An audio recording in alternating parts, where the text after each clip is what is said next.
Hi everyone, it's Lisette and welcome to a Proverbs Home. This is like the third time I try to record this video. I was trying outside because I wanted to take you outside with me because it is a beautiful morning, but it's hot. But the sun was beaming, that it was casting a shadow, and you could see half of me and you couldn't see the other half. And then I went in the greenhouse and then you still really couldn't see me. So I'm like, oh, let me just go inside. And then I was making some breakfast for my husband and making coffee and stuff. So finally I get to sit and I get to make this video. You know, in the morning when I get up, every morning I read my Bible app. I read the verse of the day, whatever the verse of the day, and I try to take from it, like we all should when we're reading a Bible verse, what God is speaking to my heart. And sometimes I hear his whisper more than I do other times, even though I know he's always there through his word. You ever read a Bible verse and, you know, you're either going through something in your life, your family is going through something, and God speaks to you. Well, this was one of those verses where God was speaking to me as a homemaker this time. And I wanted to share this with all you homemakers out there.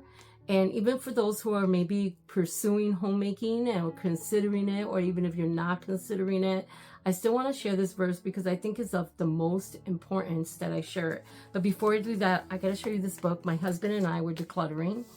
And I think, if I'm not mistaken, this book belonged to my mother-in-law. My mother-in-law passed away in 2015. And, you know, there's some things that we had to go through, and it was time that my husband felt he had to depart with. And you know, it's hard when you have a loved one and you have to go through their things. That's not easy, and it's been very hard on him. He was very close to his mom, so it's been very hard. But we found this book and I thought it was a beautiful treasure to keep and not donate. And this one is called Teddy's World, and it's absolutely beautiful. This is such a beautiful book. Her and I, it's really amazing. We had a lot of the same likes, and we were kind of very similar to one another. And I think it's no shock that my husband married me, because he used to tell me, you remind me of my mom sometimes in certain things that you do. So she was into Raggedy Anns, and she would always gift me a Raggedy Ann, and I was into Raggedy Anns, and we just liked a lot of the same things the both of us did. And this is like a treasure. This is something I'm going to keep, and it's just beautiful. We like teddy bears too, and it's just such a beautiful book. So pretty. I just really enjoy this. I haven't gone through the whole thing yet, but I was going through it the other night, and I just really think it's a beautiful book. So nice.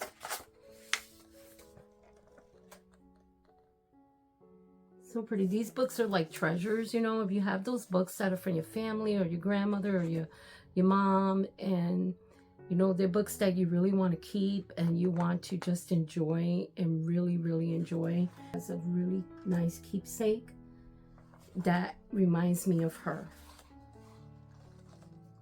Really nice. And I love bears, especially the old-fashioned bears. Those are my favorite. It's really pretty, and it's by Mirja de Verdis. It's a different name, like a French name, and it's just a really nice book. I was looking to see if she wrote anything in it, and there's nothing written inside. Look at this one. This page is so pretty, and the copyright date was the copyright date. It doesn't show the copyright date. And then there goes the bear inside. So it's just a beautiful book. So I wanted to really share that with you on this Sunday morning. I thought it'd be nice to share something that's beautiful, that's a keepsake, that's special. I just thought that was very special. So that's going to be added to my collection of special books, like my Tasha Tudor books and, you know, my Beatrix Potter books. Those are special to me. Those are the books that I like, that when, you know, I like to sit down, they're just really, you know, special. Now, going on to the verse I was talking about, 1 Thessalonians 4:11, that you also aspire to lead a quiet life, to mind your own business, and to work with your hands as we commanded you. And I read that this morning, and I thought of the importance of minding our own business, in the sense of not getting involved in things that have nothing to do with us, that are just going to cause us grief and then we're left with egg on our face, or we're left, you know, embarrassed, or getting in the middle of something that's adding more stress to your family and that's adding more stress to your home. And I'm not talking about talking to your friends, you know, you're going through something, you need someone to talk to. That's not what I'm talking about. I'm talking about sometimes we think it's our position to go into a situation and fix it. And then we end up in a huge problem because we got into a situation that we should have never gotten into. One of those situations can be somebody's marriage, you know. Now, like I said, there's times you have to share with somebody. You could be going through something, your spouse could be sick, or, you know, you're going through something and you have a really good friend that you can just sit and talk to. But I tell you this, if they're a really good friend and you're going through something, they're going to give you the right advice and they're going to pray for you. The one thing they're not going to do is try to break up your marriage. I don't know. I just wanted to talk about that. They're not going to do that. They're going to pray for you and your husband. They're going to pray for your situation. They're going to love you through it. They're going to give you the right advice. Now, I know everybody's circumstances are different, so I'm just using that circumstance as an example, okay? Because there's many other things. Maybe you have two friends and they're constantly bickering and they're not getting along. They drag you in the middle and then you catch yourself in the middle. And, you know, we say, oh, but that's high school. But no. It's not only high school. That happens in older people too. You know, I hear it all the time. It happens with older people too, where they're getting involved in their friends' problems, and then at the end they end up looking bad. And God wants us as homemakers to not do that. He wants us to be able to take the time to spend it quiet. Now, not saying we can't go out, we can't fellowship, we can't go out with friends, go shopping, have, you know, lunch, have fun. But he wants us to take our time to fellowship. And he doesn't want us to be, as homemakers, as busybodies in everybody's house every day, trying to find out what's going on, trying to find out the latest gossip, calling and starting gossip. In Spanish, we call it chisme. That's what we call it, chisme. Dime chisme. That means tell me the gossip, tell me the juicy stuff. And what ends up happening when we do that as Christian women, we end up getting ourselves into situations that God has not called us to get into. For one, God says he does not like, he detests those who divide friends. He detests those who cause division in the community, those who cause division in your home, in your church. God doesn't like that. He doesn't like us to cause division. That movie, Anne of Green Gables, and remember Marilla was the one that adopted her. But the other lady, I forget her name, I think it's Miss Lynn or something like that. And she was always sitting on her porch with her glass of tea, trying to find out what the neighbors were doing. And one day she saw Marilla's brother going out into town, and she just needed to know why he was all dressed up in his suit and tie. And she ran over to Marilla's house, remember that? And she just wanted to find out. And then when she found out that Marilla was adopting a child, she was being very insulting to Anne, made fun of her hair, her freckles, and how skinny she was, and got herself into a fix, okay? And that is not what God, I know it's a funny movie and I love it. I love Anne of Green Gables. I have the whole sequel, 1, 2, and 3, and I just love Anne of Green Gables. Absolutely one of my favorite movies. And the first time I ever watched that movie, I was in Tennessee with my roommate. We went to Tennessee to her adopted family, to their family reunion, and her and I went. This was back in the early 90s, and that was the first time we stayed up all weekend watching that. We watched Anne of Green Gables. We just really loved it, and we loved Gilbert Blythe, or yeah, that was his name, Blythe or something like that. We just loved it. But that movie had a point.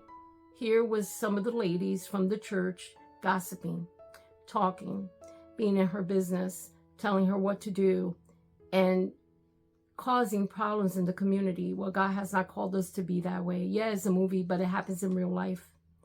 And God has not called us to be gossipers, and he wants us to take care of our homes, take care of our husbands, take care of our children, and being quiet. It doesn't mean we don't have a voice. I think Christian women have the biggest voice with the way we live our lifestyle.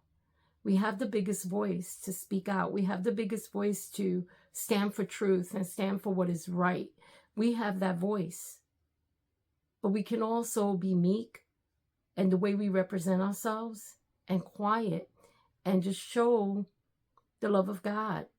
Not always being so quick to take something wrong, somebody's saying, and be offended all the time. And you know, I have not arrived, ladies. I have not. I'm learning these things as I get older. I'm learning we can do whatever we want, but not everything is beneficial to do. I hear people say that all the time. Women say that all the time. I could do whatever I want. It is true. We can. We can. But not everything is beneficial for our lives or the people we love or our family, or it's going to be good for us. So remember this verse, Thessalonians 4:11. That you also aspire to lead a quiet life, to mind your own business, and to work with your hands as we commanded you. Working with our hands, taking care of our home. You know, I was up at 5 o'clock this morning. It's Sunday. I was up at 5 o'clock early this morning, organizing things, cleaned out the litter box. It was the best time because everybody was sleeping, and it was the best time for me to get some things done. I went outside. I made me a cup of coffee, which my coffee is right here. Here's my coffee. And it's really good. This is a peppermint mocha coffee. And it's actually delicious. So I made me that this morning. I normally don't make videos on Sunday, but today we're not going to church. My husband has not been doing well. He has not been feeling well. He's doing better now, but we decided to take another day of just staying home and relaxing. We probably start going back next Sunday. But I have been with him, taking care of him. I have my granddaughter that's going to be coming over and spending a couple of days with us. And I'm excited about that too. But God wants us to use wisdom. The things you have in your home, take care of them. You know, sometimes people don't want to hear the truth. They get offended at the truth. They smile in your face, but when they walk away, they get offended. They talk about you and stuff like that. So be careful who you speak with. Be careful who you share things with. Because not everybody has your best interest. Not that we're paranoid. God says love everyone. Love your enemies. Pray for those who persecute you. But there are people that they just take everything wrong that we say. We're living in that time. People get highly offended at everything. You could be saying something out of the kindness of your heart, and through text or something, people take it wrong and that it blows up. So, you know, if we're busy doing the things we should do, living a quiet life, you know, teaching our granddaughters, teaching our daughters to live a quiet life. In the sense of not that you walk around without saying a word, never talking to anybody. That's not what I'm talking about. It's staying out of other people's business. It's staying out of the gossip stuff. It's staying out of all that. Not getting involved in that. Yeah, it may not make you the most popular person, but it's not about being popular, right? It's about enjoying your life, letting go of that anxiety that the gossip and all the stuff around you is causing you, and letting go of that. And, you know, there was a point that I was kind of like that, like in the sense that, you know, I would get involved in things and try to fix up people's problems, and then they would be on the phone with me for like an hour talking about their problems, and then I'm trying to help them fix it, and then I am so stressed out. I'm snapping at my husband because I'm stressed out at what somebody else is going through. No, I learned this a long time ago. One time my husband came to me and he said, stop. He said, don't get involved in that situation anymore. Let that situation go and stop. And he was right, and I stopped because it wasn't mine to fix. It wasn't my situation to fix. I could pray for them, pray that things be healed in their marriage or in their situation, whatever they're going through, but I cannot fix it. It is not my job. God doesn't want me to be a busybody. He doesn't want, like, we got to know. We just have to. You know how it is when you post something on Facebook or you post a prayer request and everybody wants to know what's going on. That it's sensationalizing. You know what I mean? I'm sure you've gone through it. So I try not to do that. If it's something real personal with my family that they're going through, I try to not sensationalize things for people's benefit. And try to keep things under wraps. Because not everybody has our best interest in mind. Some people just want to know because they want to know. It says they want, it makes them feel like, ooh, something else, you know, some other piece of gossip. So I watch who I share whatever I'm going through with and who I talk to about my problems. And knowing that they're going to pray for us, that they're not going to gossip, and they're going to love us, and they have our best interests at heart, and we have theirs too.